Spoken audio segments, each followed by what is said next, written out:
নমস্কার, welcome to my channel. সোমাস অ্যারোমাবিন্দের পক্ষ থেকে আমি সোমা বলছি। আজকে চলে এসেছি গোবিন্দভোগ চালের গুঁড়ো দিয়ে তৈরি নারকোলের পুর ভরা নরম তুলতুলে পাটিসাপটা পিঠের রেসিপি নিয়ে। বানানো খুবই সহজ, আর এইভাবে বানালে প্যানে একটু আটকে যাবে না। রেসিপিটা ভালো লাগলে অবশ্যই একটা লাইক করে চ্যানেলটা সাবস্ক্রাইব করার অনুরোধ রইল। তাহলে আসুন দেখে নেওয়া যাক আমার আজকের রেসিপি গোবিন্দভোগ চালের গুঁড়ো দিয়ে তৈরি নারকোলের পুর ভরা নরম তুলতুলে পাটিসাপটা পিঠে।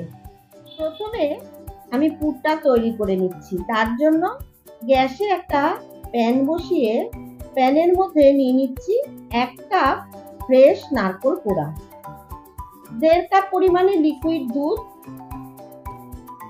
1/2 কাপ পাউডার মিল্ক বা গুঁড়ো দুধ, আর নিচ্ছি 1/2 কাপ চিনি। এবারে গ্যাসের ফ্লেম একদম লোতে রেখে সমস্ত উপকরণগুলো একসাথে ভালো মতো মিশিয়ে নিয়ে মিডিয়াম ফ্লেমে পুরটা তৈরি করে নিচ্ছি। আমি এখানে 1/2 কাপ চিনি দিলাম, তার কারণ নারকোলের মধ্যে একটা মিষ্টি ভাব আছে, আবার মিল্ক পাউডার বা গুঁড়ো দুধের মধ্যেও যথেষ্ট পরিমাণে মিষ্টি থাকে। তাই জন্য 1/2 কাপ চিনি দিলেই পুরটা একদম ঠিকঠাক তৈরি হবে। আপনারা চাইলে লিকুইড দুধ আর গুঁড়ো দুধ দিয়েও পুরটা তৈরি করে নিতে পারেন, তবে আমার মনে হয় নারকোল ছাড়া পিঠে কিন্তু খুব একটা ভালো লাগে না খেতে। পিঠে মানেই নারকোল, তাই জন্য আমি নারকোল আর দুধ দিয়ে পুরটা তৈরি করে নিচ্ছি। এতে পিঠেটা খেতে খুবই ভালো হবে। পুরটা অনেকটা ঘন হয়ে গেছে। এখন এর মধ্যে দিয়ে দিচ্ছি 1/2 টিস্পুন এলাচের গুঁড়ো। যেহেতু পুরটা আমি চিনি দিয়ে বানাচ্ছি, এর মধ্যে গুড় ব্যবহার করছি না, তাই জন্য একটু এলাচের গুঁড়ো দিয়ে দিলাম। এতে স্মেলটা খুব ভালো আসে। এলাচের গুঁড়ো দিয়ে ভালো মতো মিশিয়ে নিয়ে আরো 3-4 মিনিট মিডিয়াম ফ্লেমে অনবরত নাড়াচাড়া করে পুরটা তৈরি করে নিতে হবে। 3-4 মিনিট মিডিয়াম ফ্লেমে পুরটা জাল দিয়ে নিয়েছি। পুর আমার তৈরি হয়ে গেছে। এখন গ্যাসের ফ্লেম অফ করে পুরটা ঠান্ডা হতে দেব। গোবিন্দভোগ চালের পিঠে বানাবার জন্য আমি এখানে 1 কাপ পরিমাণে গোবিন্দভোগ চাল 5 ঘন্টা জলে ভিজিয়ে রেখেছিলাম। তারপর জল পাল্টে পাল্টে ভালো মতো ধুয়ে নিয়েছি, আর জলটা থেকে চাল ভালো মতো ছেঁকে নিয়েছি। এখন একটা মিক্সার গ্রাইন্ডারের বাটিতে সম্পূর্ণ চাল ঢেলে দিচ্ছি।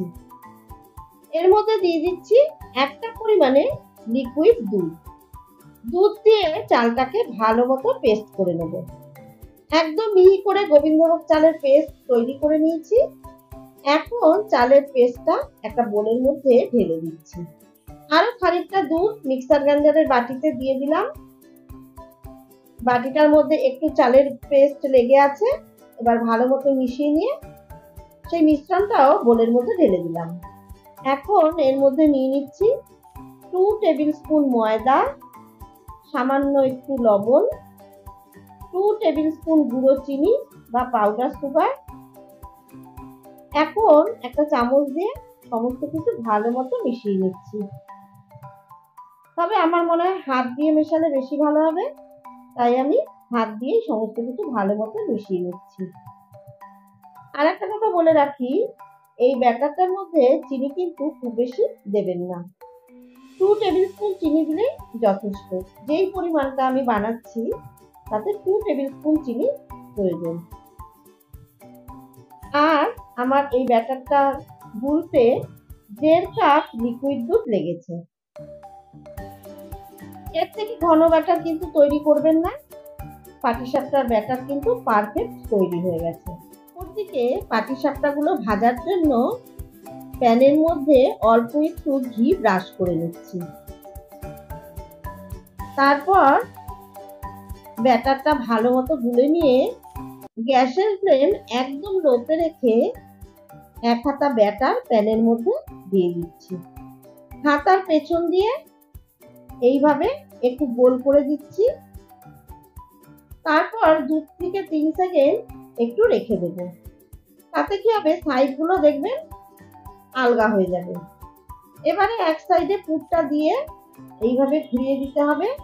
দেখুন প্যানে কিন্তু একটুও লেগে যাচ্ছে না, তার মানে চালের গুঁড়োর ব্যাটারটা একদম পারফেক্ট ভাবে তৈরি হয়েছে। একইভাবে আর একটা পাটিসাপটা পিঠে ভেজে আমি দেখিয়ে দিচ্ছি। এইভাবে গোবিন্দভোগ চাল দিয়ে পাটিসাপটা বানালে পাটিসাপটা থেকে খুব সুন্দর একটা গন্ধ আসে। একবার আপনারা বাড়িতে ট্রাই করে দেখুন, দেখবেন বারে বারে এই পিঠেটা বানাতে ইচ্ছে করবে। আর খেতে তো অসাধারণ হয়। একইভাবে সমস্ত পাটিসাপটা গুলো আমি ভেজে নিয়েছি। গোবিন্দভোগ চালের গুঁড়ো দিয়ে নরম তুলতুলে পাটিসাপটা রেসিপিটা কেমন লাগলো অবশ্যই জানাবেন। ভালো লাগলে অবশ্যই বাড়িতে একবার ট্রাই করুন, দেখবেন বাড়ির সকলের ভালো লাগবে। আমার রেসিপিগুলো যদি আপনাদের ভালো লেগে থাকে তাহলে অবশ্যই আমার চ্যানেল সাবস্ক্রাইব করে পাশে থাকার অনুরোধ রইল। পাশে থাকা বেলটাকে অবশ্যই প্রেস করে দেবেন, তাহলেই এরকম নিত্য নতুন রেসিপির আপডেট খুব তাড়াতাড়ি আপনাদের কাছে পৌঁছে যাবে। অবশ্যই লাইক, কমেন্ট আর বন্ধুদের সাথে শেয়ার করবেন। ধন্যবাদ।